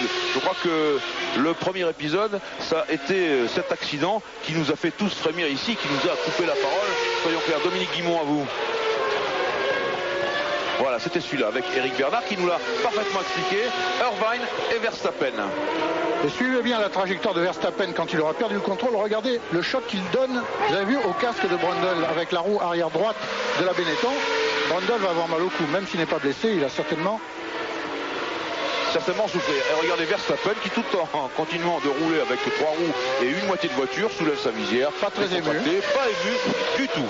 Et puis le deuxième épisode, eh bien je crois que ça a été, alors que là nous revenons sur le direct avec Schumacher, en train je crois de déborder peut-être la Simtech, c'est encore une action, un replay, comme on dit en termes de métier, et on tombe sur Senna, dont on va voir lui aussi et pourquoi il a été au décor de cette façon. D'après nos explications, eh bien c'est l'absence d'antipatinage qui a surpris un pilote pourtant de ce gabarit. Regardez, quand il réaccélère, les roues arrière patinent, la voiture fait un travers, il contre-braque mais pas assez vite, pas assez fort. Et la voiture s'immobilise en travers.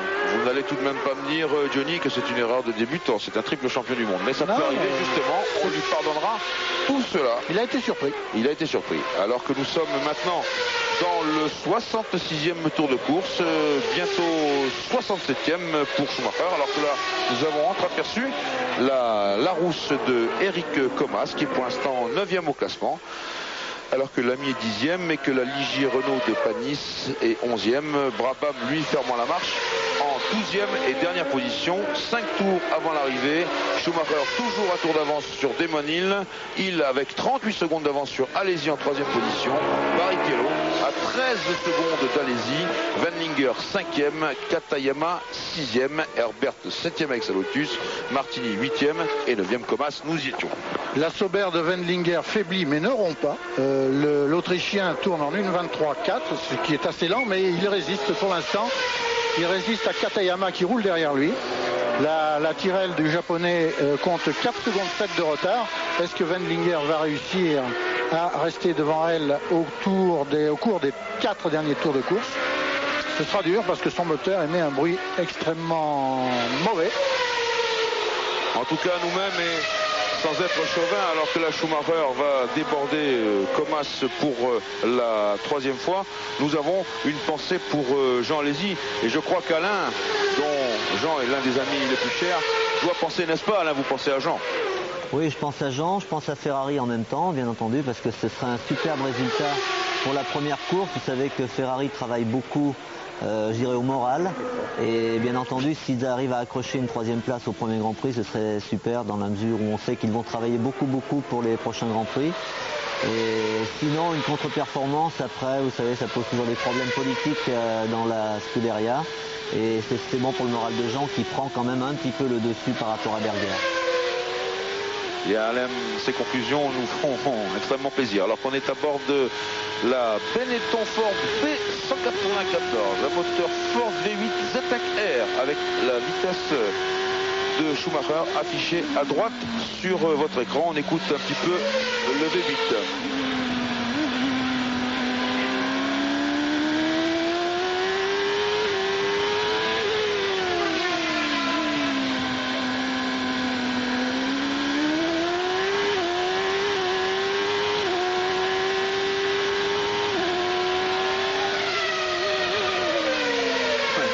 Ça tourne rond, hein.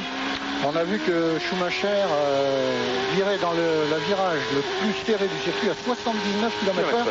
C'est la vitesse la plus basse de tout le tracé. C'est ce que nous avons constaté hier et avant-hier durant les essais. Moins de 90 km/h. On est dans le 69e tour de course. Il en reste par conséquent 2 pour Schumacher qui n'est pas loin de toucher des doigts le bonheur. avec, je lui souhaite en tout cas, une victoire qui serait absolument formidable pour ce garçon, non seulement pour lui, mais pour son équipe, qui nous donne un renouveau extraordinaire sur le monde des Grands Prix, de voir cette Benetton Ford caracolée en tête et à la régulière, s'il vous plaît, ce qui n'a pas été le cas véritablement des deux premières victoires de Michael Schumacher. Eh bien, ça fait vraiment chaud au cœur. Schumacher, il livre ici son 39e Grand Prix. Vous voyez qu'il est encore très frais et pourtant c'est déjà un garçon solide et qui fait partie du paysage de la Formule 1. Il a 2 victoires à son actif, 7 meilleurs tours en course, il a acquis 109 points et sa dernière victoire, vous vous en souvenez, j'en suis sûr, c'était au Grand Prix du Portugal en 1993. Johnny Schumacher, très aimé de la colonie française. C'est un garçon sympathique, souriant, toujours heureux de fêter une place à l'arrivée. Quand il est sur le podium, on se souvient de ses manifestations de joie. L'année dernière, il a accédé au podium une bonne dizaine de fois, 2e, 3e, une fois 1er. Et à chaque fois, pour lui, c'est une fête. Il est sur le podium, il n'a pas gagné, mais il est dans les 3 meilleurs. Il est content, il est heureux, il est joyeux et ça fait plaisir à tout le monde de voir des garçons naturels s'exprimer comme ça, laisser aller leur nature. Je vais également demander son opinion à Alain, qui je crois l'aime beaucoup. Vous connaissez bien Schumacher. Oui, moi c'est quelqu'un que j'aime beaucoup. D'abord c'est un grand sportif. Il fait beaucoup de sport en dehors de la Formule 1 et naturellement j'aime ceux qui font du sport. Ils ont une mentalité toujours un peu différente et comme l'a dit Johnny, c'est quelqu'un de très joyeux, toujours très très réglo en plus sur la piste, très dur mais très réglo et en dehors c'est un compagnon charmant. Mais je crois qu'en dehors de ça aujourd'hui il a fait une course fabuleuse. Il mérite vraiment la victoire. Il n'a pas fait d'erreur, contrairement à Ayrton. Il a dominé aussi sur le plan de la performance. Et si la Benetton avec le moteur Ford est capable de gagner et de rivaliser avec la Williams et moteur Renault sur ce type de circuit, c'est-à-dire relativement rapide, où la puissance et le couple du moteur est quand même très très important, qu'est-ce que ça va être sur des circuits un peu moins favorables pour la Williams? Donc je dirais que la logique l'a emporté aujourd'hui. Un avantage certainement au niveau du châssis et Williams Renault devront travailler beaucoup. À mon avis, personnellement, je pense que Senna reste le favori logique du championnat, mais c'est un coup au moral porté aujourd'hui par Benetton et Schumacher. Voilà Schumacher qui va rentrer dans son dernier tour, effectivement, avec Damon Hill. Voilà, un tour. Damon Hill en 2e position. Alesi en 3e position. Barrichello, il est toujours à 11 secondes d'Alesi. Et puis, devinez qui est en 5e position? Katayama. Le Japon doit tomber à la renverse. Katayama va marquer 2 points. Et je peux même vous dire que ce sont ses 2 premiers points au championnat du monde depuis qu'il court. Katayama, il a débuté en Afrique du Sud en 1992 et le 6e est Karl Wendlinger. Johnny nous a parlé du bruit de batteuse de son moteur tout à l'heure. Ben oui, il en paye les pots cassés. Et le 7e est Herbert.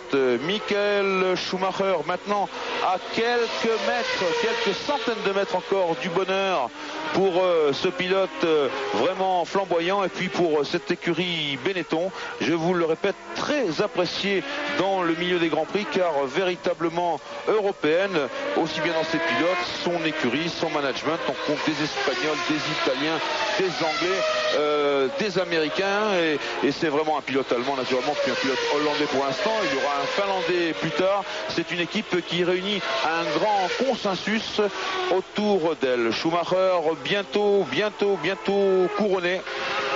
Pierre. Je suis sur le muret, c'est Benetton et c'est la victoire. Flavio Briatore aperçoit la voiture de Schumacher qui franchit la ligne d'arrivée. Bravo, il a frôlé les stands. Une réaction rapide de Flavio Briatore, Pierre. Oui, il est dans les bras de John Villadelfra, le team manager. Toute l'équipe évidemment a les larmes aux yeux. Je le comprends. Alors que Damon Hill maintenant passe la ligne en 2e position. Le classement de ce Grand Prix du Brésil qui a donné le coup d'envoi de la saison 1994 des Grands Prix. Et voilà le 3e, Jean Alesi, qui va monter sur le podium. Plus que quelques mètres pour Jean. Un Schumacher sur la Benetton Ford, 2 Damon Hill sur la Williams Renault, 3 Jean Alesi sur la Ferrari, le voilà, 4 Rubens Barrichello, 5 Katayama, 6 Wendlinger. On se retrouve dans quelques instants pour le podium, les temps forts de la course et l'analyse d'Alain Prost.